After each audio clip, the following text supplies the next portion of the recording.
네, 안녕하십니까.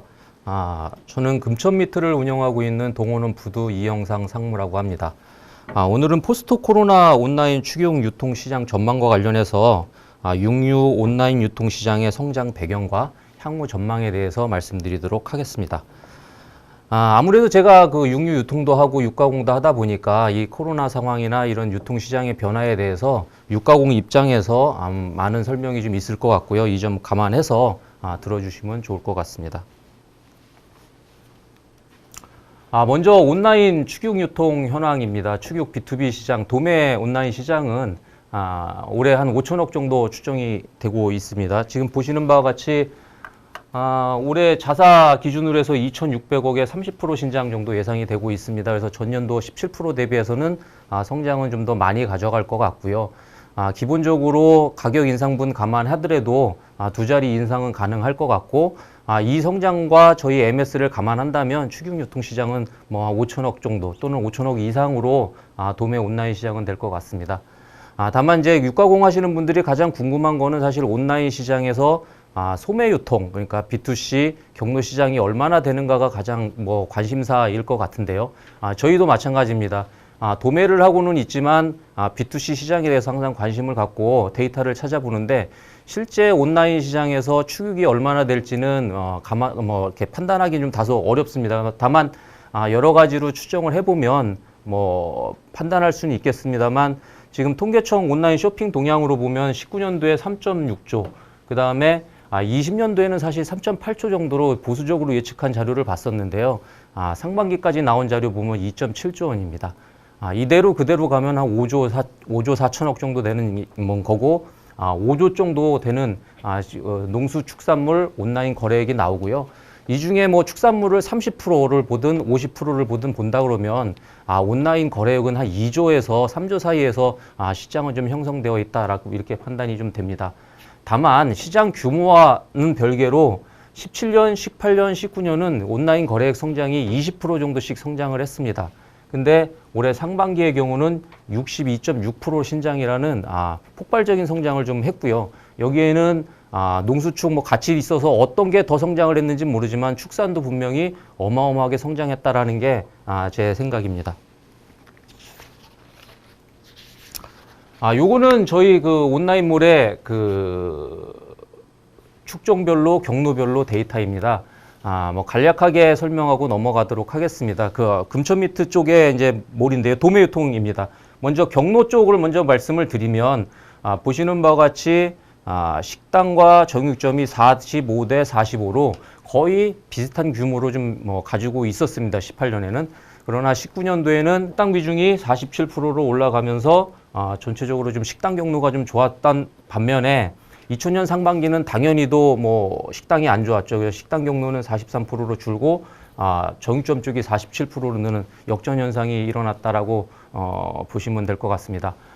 축종별로 보시면 18년도에는 32% 국내 우육, 그 다음에 국내 돈육이 29%, 수입 우육이 24%입니다. 그래서 전체적으로 뭐 저희 온라인 시장이 어떻게 되느냐에 따라 좀 다르긴 하겠지만 전반적으로 균형 있게 비율을 좀 유지하고 있는 특징을 가지고 있습니다. 그래서 19년도에 보시면 한우는 33%로 소폭 늘고 수입 우육이 29% 느는 현상을 좀 보여줬고요.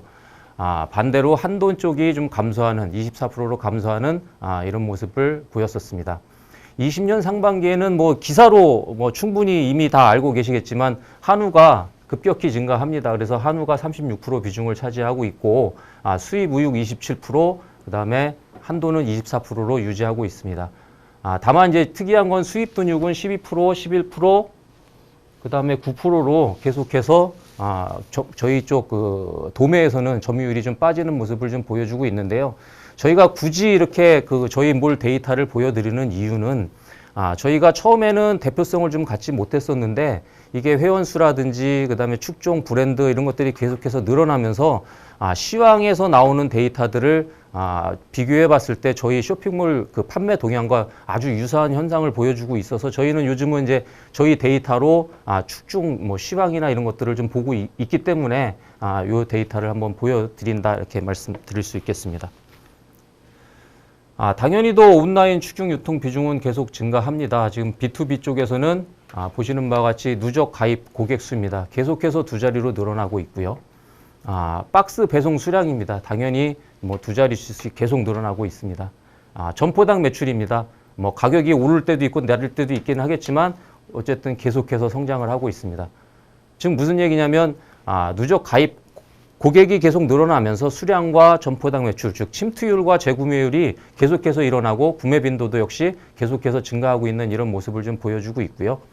B2C의 경우는 올해 뭐 기사, 온라인 기사 하도 많아가지고 다들 아실 겁니다. 그래서 뭐 이건 내부 자료, 자체 자료 빌린 건데 보시는 바와 같이 우육, 돈육, 닭고기 다 성장할 것이라는 거고 기사로도 보여드시지 축산물 판매가 36% 늘었다, 오프라인에서는 30%다, 온라인에서는 94%다 이렇게 늘었다고 보입니다. 이런 것들을 저희가 볼 수 있는 거는 사실 농수축산물 거래액 규모를 보고 이제 판단을 했는데요. 월별로 보시면 2월 달에 100% 늡니다. 사실 1월 달에 18%니까 매년 20%씩 신장했기 때문에 그 추세대로 성장할 거라고 봤는데 2월 달에 100%가 신장이 됐고요. 3월 달에 94%, 4월에 72%, 5월, 6월은 이제 추정치 데이터긴 하지만 60%대를 유지하고 있습니다. 지금 무슨 얘기냐면 코로나로 인해서 온라인 거래액은 급격히 증가를 했고 이후에 경험해본 소비자들은 다시 오프라인으로 가지 않고 온라인으로 유지하고 있다는 게 특징이고요. 제가 카테고리별로 쭉 보니까 자동차를 제외하고는 농수축산물이 가장 큰 성장세를 보였습니다. 그거는 뒤에서 다시 한번 말씀을 드릴 텐데요. 어쨌든 코로나로 인해서 온라인 축육 시장은 좀 크게 열리는 분위기를 저는 감지할 수 있었습니다.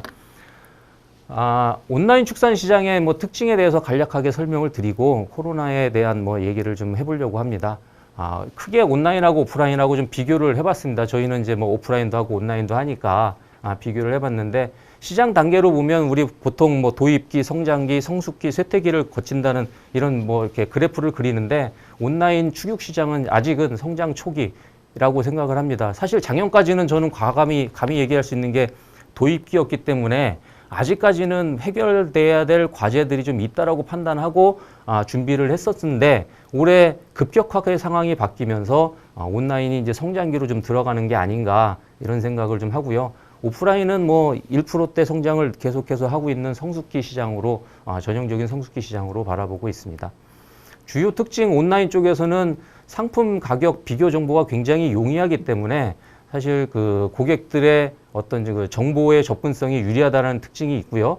두 번째로는 다품종 소량 판매가 가능하기 때문에 공간의 제약이라든지 이런 이슈는 없다라고 생각이 듭니다. 다만 오프라인 같은 경우는 이제 소품종 다량 판매하기는 아무래도 좀 어렵고 브랜드라든지 상품 중심의 구매가 특징이라고 볼 수 있겠습니다. 브랜드 관련해서는 축산시장에서 조금 특이한 생각이 좀 듭니다. 워낙 많은 식재료로 사용하다 보니까 기존에 이제 축산업체들이 브랜딩을 계속 해왔는데도 불구하고 한우나 한돈이라는 카테고리 명칭에 지는 거 보고 의외로 원산지 브랜드, 원산지가 개별 브랜드를 이기는 이런 특징들을 좀 보여주고 있었고요.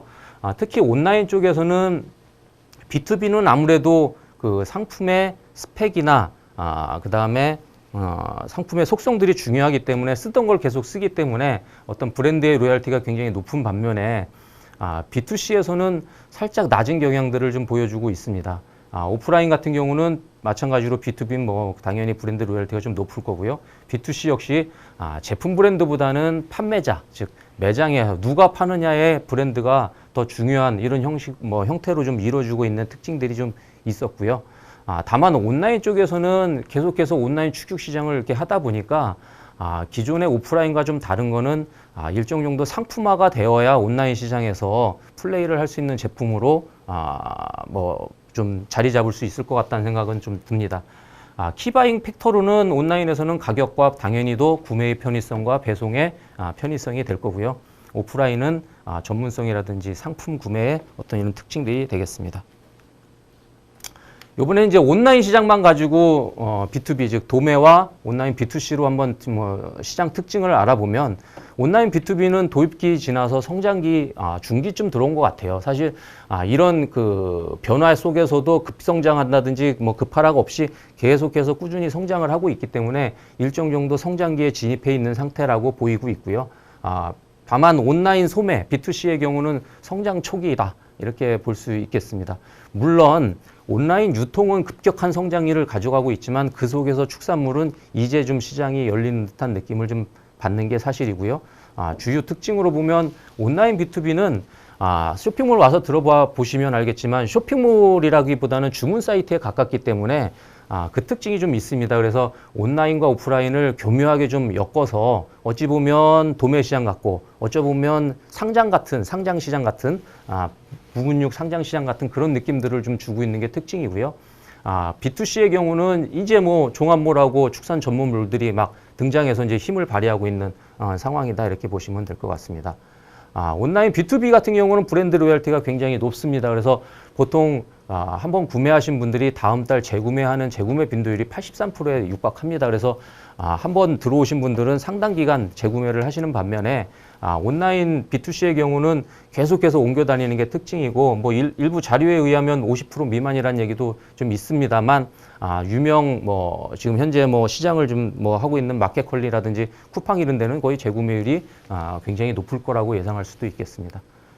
키바잉 팩터로는 B2B 시장은 당연히도 신뢰성입니다. 온라인으로 구매를 했을 때 고객들이 과연 이 제품을 신뢰할 수 있는지 판단하기 어렵기 때문에 어떤 브랜드의 전문성이라든지 가공업체의 전문성은 굉장히 중요하게 되고요. 또 고객들이 원하는 품목들을 구할 수 있고 항상 할 수 있게 상품의 다양성과 스탁의 안정성들이 B2B에서는 굉장히 중요한 요소가 될 거고요. B2C에서는 고객들을 후킹할 수 있는 제품 컨셉이라든지 가격, 그다음 배송 서비스 같은 것들이 중요한 요인이라고 생각을 합니다.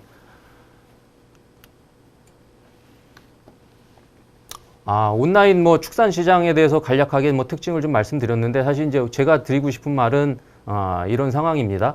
온라인은 어쨌든 계속해서 성장을 했고 코로나로 인해서 크게 변동했다고 그러는데 그 변동에 대한 내용을 지금부터 좀 살펴보려고 합니다. 전체적으로 코로나로 인한 상황으로는 언택트, 뭐 내식 소비가 확산됐다라는 게 뭐 주어지고 있는 여러 뭐 들을 수 있는 상황인데 그 속에서 축육 시장이 과연 이제 온라인이 좀 가속화되고 있다라는 거를 좀 증명해 보려고 합니다. 아까도 뭐 먼저 말씀하신 뭐 강사께서 말씀하신 내용이 식품 시장은 굉장히 늘었고 온라인은 더 크게 늘었다고 하는데 실제로 칸타 자료를 봐도 전체 시장은 14% 중에 식품이 23% 는 현상을 좀 보여주고 있고요. 온라인은 75% 늘어서 식품 시장이 늘었고, 즉 내식 시장, 칸타월드는 이제 가구내 소비니까요. 그래서 가구내 취식하는 소비는 전체적으로 식품이 좀 늘었고 그 중에서도 오프라인보다는 온라인 중심으로 크게 는 모습을 좀 보여주고 있고요. 중요한 거는 뭐 이런 것들인데요. 사실 오프라인 밑에 게 이제 오프라인이고 요게 이제 온라인 같이 공동 구매하는 거고 이건 온라인 온리로 구매하는 고객들의 구매 형태인데 어쨌든 온라인의 구매 행태가 계속해서 늘어나고 있다라는 뭐 이런 데이터가 되겠습니다. 축육 시장은 사실 신선도의 이슈, 그 다음에 눈으로 보고 산다라는 그런 허들들이 좀 있었던 게 사실입니다. 즉 뭐냐면 축산물이라는 거는 신선도가 곧 맛을 결정하기 있기 때문에 고객의 키바잉 팩터로서 신선도를 검증할 수 없는 온라인 시장은 다소 한계가 좀 있었습니다. 그런데 올해 크게 변동된 거는 첫 번째로는 강제적인 언택트 상황입니다. 뭐 직접 가서 살 수 없고 어쩔 수 없이 온라인으로 구매를 할 수밖에 없는 그런 상황에 처해졌었고요. 두 번째로는 새벽 배송, 뭐 이길 배송, 뭐 당일 배송과 같이 라스트 마일 테크놀로지가 굉장히 좋아진 게 사실입니다. 그러다 보니까 고객들은 어쩔 수 없는 상황에서 축육을 주문해 받고 축육을 주문해 본 분들의 그 구매 후기를 보면 생각보다 신선도가 굉장히 좋았다라는 이런 뭐 후기들도 굉장히 많이 볼 수 있고요.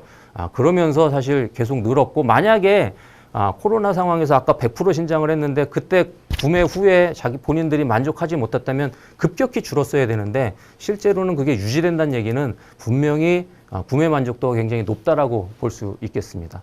마지막으로는 뭐 디지털 트랜스포메이션이 일어나면서 전체적으로 축육 시장은 온라인화가 크게 일어날 것이다.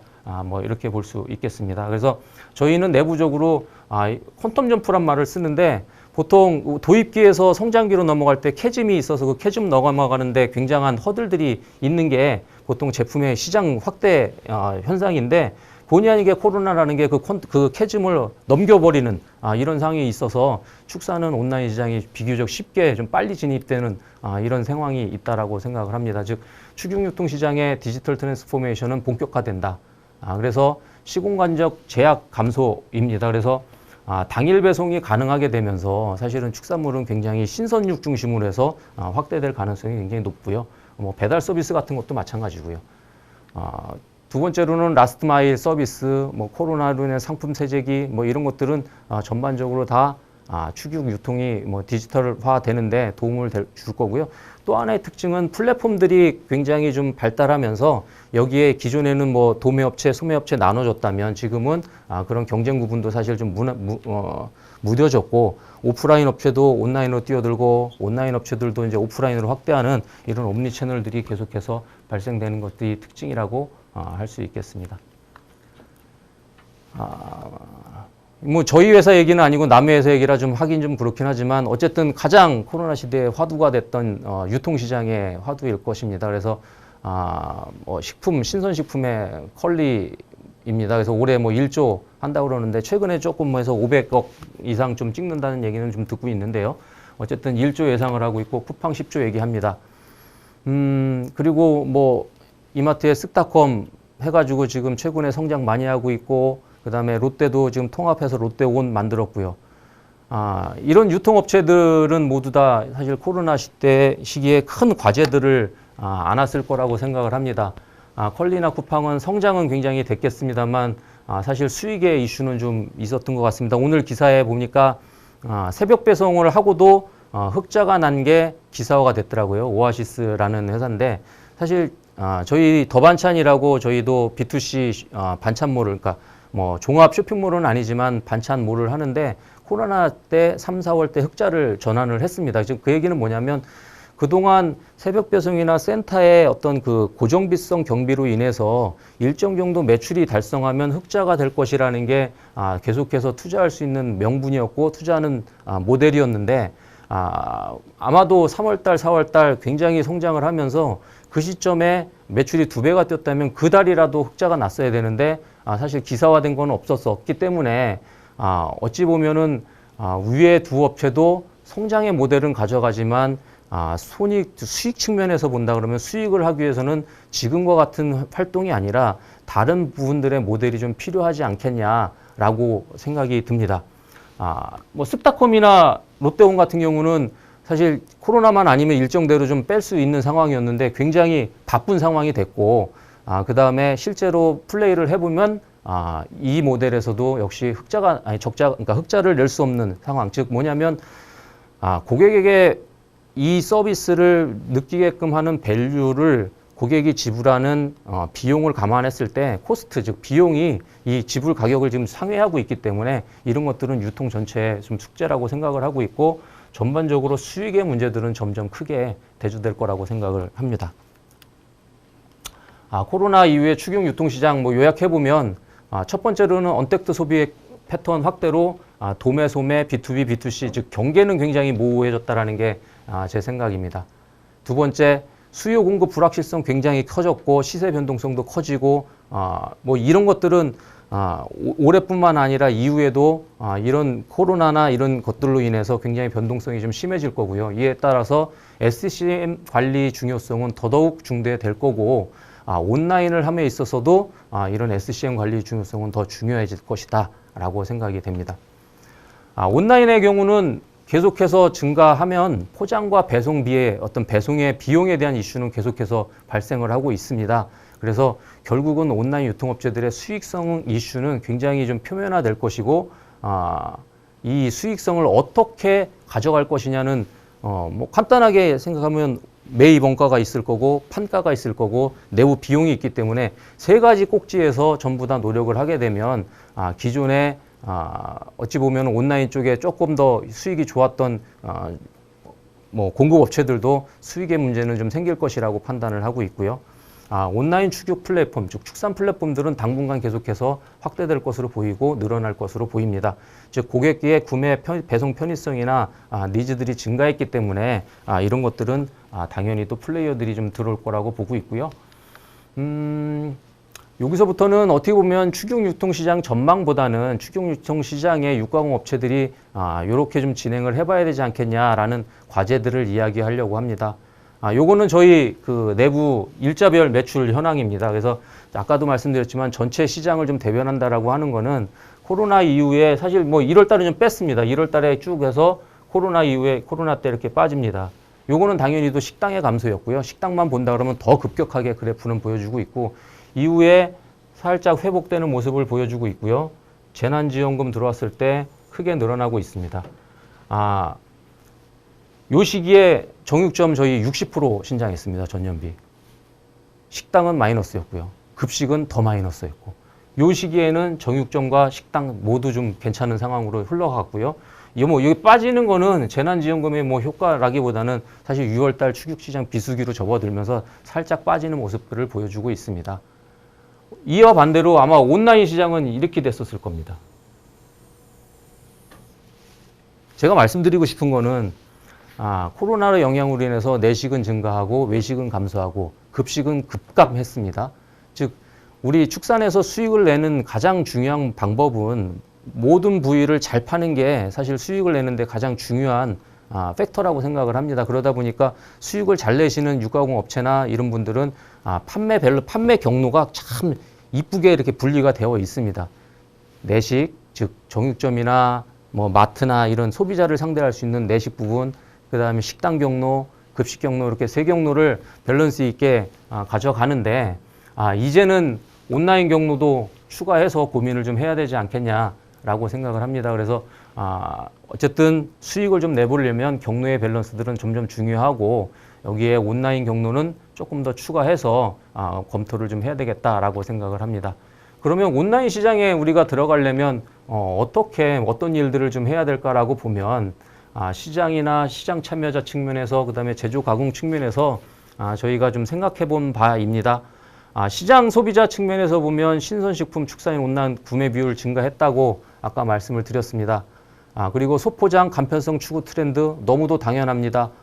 이제 뭐 1, 2인 가구 뭐 간소화 트렌드는 너무도 당연한 거고 실제로 5인 가구, 4인 가구도 4인이 모여서 식사를 할 수 있는 기회는 일주일에 한두 번 말고는 거의 없습니다. 즉 4인 가구가 살아도 가정 내 그 식사는 거의 1인 가구화가 이미 되어 있기 때문에 소포장이라든지 간소화 트렌드는 너무도 당연한 트렌드라고 생각을 하고 있고요.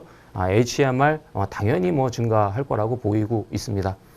그리고 가성비나 프리미엄 시장 양극화가 축산 시장에서도 계속해서 일어나고 있습니다. 그래서 뭐 냉동 제품에 옛날 냉동 삼겹과 같이 비축해 놓고 그때그때 먹을 수 있는 제품들도 잘 나가는 반면에 굉장히 좀 고급스러운 뭐 에이징이라든지 아니면은 안심 툭불 안심 같은 제품들을 요구하는 이런 뭐 경우도 생기고 있고요. 이쪽부터 먼저 말씀드리면 저희가 이제 미투큐라고 그래서 온라인상에서 고객들이 필요한 고기를 이렇게 주문 형태로 이렇게 상담을 해서 파는 이런 것들을 좀 진행하고 있는데요. 아직 판매는 뭐 그렇게 크지 않습니다만 주문 건수는 제법 됩니다. 한 달에 뭐 한 200건 정도씩 지금 들어오고는 있는데 주문 건수의 내용을 보면 이 프리미엄 가성비 양극화됐다라는 게 크게 분류가 됩니다. 사업자 같으신 분들 질문 빼놓고 본다고 하더라도 뭐 예를 들면 안심 삿도 불이용 뭐 5cm로 두 덩이 얼마인가요? 이런 질문들이 들어오고 있습니다. 즉 뭐냐면 관심 있는 분들은 분명히 관심을 갖고 하고 있다라는 게 있고 이런 것들이 실제로 고객들이 구매하기가 어려워서 구매만 된다 그러면 프리미엄 시장도 발생을 할 거고 그다음에 당연히도 저가 시장도 크게 뭐 생길 거라고 보입니다. 시장 참여자 측면에서 보면 이거는 보통 몰에 관련된 얘기입니다. 그래서 B2B 사업자가 B2B 몰래에서 B2C로 확대하고 B2C는 종합몰하고 전문몰로 나눠지고 있고요. 전무몰로 한다 그러면 작년까지 그렇게 크지 않았던 몰들이 지금 월 뭐 10억대 또는 20억대 팔았다는 뭐 이런 얘기들이 계속 나오고 있는 거 봐서는 전무몰도 계속해서 확대될 거라고 보이고 있고요. 또 B2C 종합몰들은 뭐 계속해서 성장할 거라고 봅니다. 세 번째, 제조 가공 측면에서 보면 온라인 시장에 있어서 허들이 됐던 신선도 유지가 이런 것들로 사실 더 가능해졌다고 저는 생각을 합니다. 기존에 MAP를 가지고 온라인으로 택배 보내기는 쉽지 않습니다. 특히 여름철에 그 선도를 유지하기는 쉽지 않은데 멀티박 포장이라든지 열성형 스킨 트레이 포장이라든지 이런 포장들이 어떻게 보면 드립을 좀 적게 하고 신선도를 유지시킬 수 있는 이런 포장 기술들이 좀 발전을 했고요. 이런 기계 발전뿐만 아니라 사실 그 기계를 적용해서 생산하시는 생산 기술의 증가도 좀 필요합니다. 생산을 어떻게 하고 생산할 때 유해균들을 어떻게 잡냐에 따라서 유통기한을 좀 더 늘릴 수 있기 때문에 그런 것들이 더더욱 중요할 거라고 생각을 하고 있습니다. 두 번째로는 뭐 세절의 뭐 다양성입니다. 뭐 1, 2인 가구는 당연히 소달량일 거고 중달량, 대달량 이런 세절들이 굉장히 필요할 거라고 보이고 있고요. 뭐 웨이징이라든지 텐더라이징이라든지 이런 기술들이 발달하면서 다양한 가공 기술로 제품화하는 이런 형태들이 좀 나온다 이렇게 생각을 합니다. 그래서 이런 측면에서 본다 그러면 기존의 축육 오프라인 유통하던 것보다는 조금 더 상품화하는 내용이 좀 필요하다라고 생각을 합니다. 즉 상품화하라는 거는 컨셉을 좀 명확히 하고 소비자한테 전달할 수 있는 메시지들을 정교화해서 전달하고 그거를 지켜내는 이런 일들이 좀 온라인 시장에서는 더더욱 중요해지고 있습니다. 그래서 고객 가치형 상품이라든지 고객 맞춤형 제안이라든지 제조 가공 차별화 같은 이런 요소를 가지고 그런 상품화 작업들은 좀 필요하겠다 이렇게 생각을 하고 있습니다. 플랫폼과 콘텐츠란 말은 작년에 제가 이 자리에서 말씀을 드렸던 것 같습니다. 온라인 시장이 이제 뭐 계속해서 늘어나면 플랫폼을 소유하든가 플랫폼을 이용하든가 그다음에 아니면 콘텐츠를 만들어서 그 플랫폼에 태우든가 선택이 좀 필요하다는 말씀을 드렸었고요. 어찌 보면 이 플랫폼과 콘텐츠는 각자 좀 할 수 있는 뭐 영역인 것 같고 플랫폼들이 발전하면서 스마트 스토어 같은 뭐 데다가 작은 몰 여는 건 너무 쉽습니다. 그래서 그런 몰들을 열어서 자기 콘텐츠를 태워서 파는 이런 경로들이 있기 때문에 다양한 방법으로 온라인 시장에 접촉할 수 있을 거라고 보고 있고요. 이런 온라인 시장을 좀 뛰어들기 위해서는 우리가 필요한 것들이 뭐 당연히도 뭐 당연한 건데 이런 4가지 정도가 좀 필요하다고 생각합니다. 첫 번째는 디지털에 대한 이해입니다. 뭐 온라인 시장에 대한 이해라고 해도 좋고 뭐 해도 좋은데 최근에 이제 이런 사례들이 있습니다. 아마존이 계속해서 뭐 성장하다 보니까 월마트가 침체됐다가 다시 월마트가 다시 성장하는 뭐 이런 사례들을 보고 쓴 책들을 보면 그 첫 번째가 디지털에 대한 이해를 얘기합니다. 기존의 오프라인에서 플레이했던 사람들이 디지털에 대한 이해도를 높여야 되는데 디지털의 이해를 높이는 가장 쉬운 방법은 그쪽에 이해도 있는 사람을 영입해서 하는 게 가장 쉽다고 하고요. 두 번째로는 체험하는 겁니다. 사람을 영입할 수 없다면 직접 자기가 스마트 스토어 같이 가볍게 할 수 있는 데서 직접 체험을 해보면 금방 이해될 수 있을 거라고 봅니다. 그래서 적어도 우리 온라인 시장에 대한 온라인 쇼핑에 대한 이해도는 좀 높여야 되겠다라는 거고요. 두 번째로는 지금 제품에 대한 상품화 말씀드렸습니다. 상품화 하려면 고객들이 원하는 가치를 찾아야 하는데 기존의 가치를 만드는 일은 사실 뭐 어려운 일이라고 생각을 합니다. 저희 식품에서 사실 그 기존에 새롭게 창조한 식품 찾아봐라 그러면 의외로 거의 없을 정도로 있는 제품들을 가공화 시켜내는 것들이 좀 필요한데요.